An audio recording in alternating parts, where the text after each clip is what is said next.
இயேசுவின் பின்னே போக துணிந்தேன் என்றதான பாடல் இந்தியாவில் ஏற்றப்பட்டதாக ஒரு ஊழியர் எனக்கு ஒரு வீடியோ அனுப்பி வைத்திருந்தார். அதை பார்த்ததுமே எனக்கு ஆச்சரியமா இருந்தது. அந்த பாடலுடைய ஹிஸ்டரி என்னவென்று தேட ஆரம்பித்தேன்.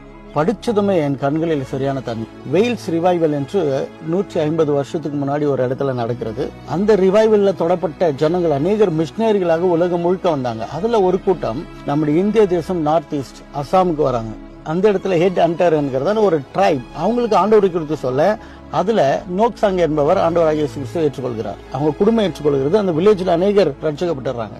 ஜனங்கள் ரட்சிக்கப்படுகிறது பிடிக்காத இந்த ட்ரைப் தலைவன் இவர்களை கூப்பிட்டு வில்லேஜ் ஜனங்கள் மத்தியில இயேசுவை மறுதலி இல்லைன்னா நான் உங்களை கொல்ல போறேன் என்ற ஒரு முடிவுக்கு வருகிறார். அப்பொழுது நோக்சாங் என்பவர் சொல்லுகிறார், இயேசுவின் பின்னே போக துணிந்தேன், பின்னோக்கி நான் என்று. அந்த ட்ரைப் தலைவனுக்கு வந்த கோபத்துல இவருடைய 2 பிள்ளைகளை கொன்று விடுகிறான். அப்பொழுது சொன்னானா, உன் மனைவி இப்ப நான் கொல்ல போறேன், இயேசு மறுதலிக்கிறேன் என்ன என்று. அப்ப சொன்னாராம், though no one joins me, still I will follow. இன்னும் கோபம் உண்டு. அந்த தலைவன் அவங்க மனைவியை கொன்று விடுகிறான். அப்ப கடைசியா கேட்டானா, உயிர் மேல ஆசை இருந்தா இயேசு மறுதலி என்று.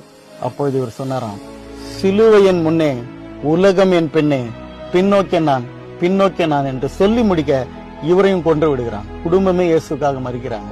அந்த இரவுல அந்த தலைவனுக்கு தூக்கம் வரல.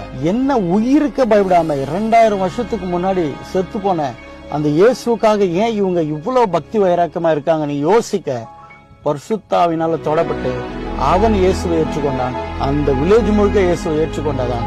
அந்த இடத்துல தொடங்கினதுதான் I have decided to follow Jesus. இயேசுவின் பின்னே போக துணிந்தேன். வாழ்க்கையில எதையும் இழக்கலாம். எதற்காகவும் இயேசு இழக்காத ஜனங்கள் இன்றைக்கு உலகத்துல சாதனை படைத்திருக்கிறார்கள். May God bless you.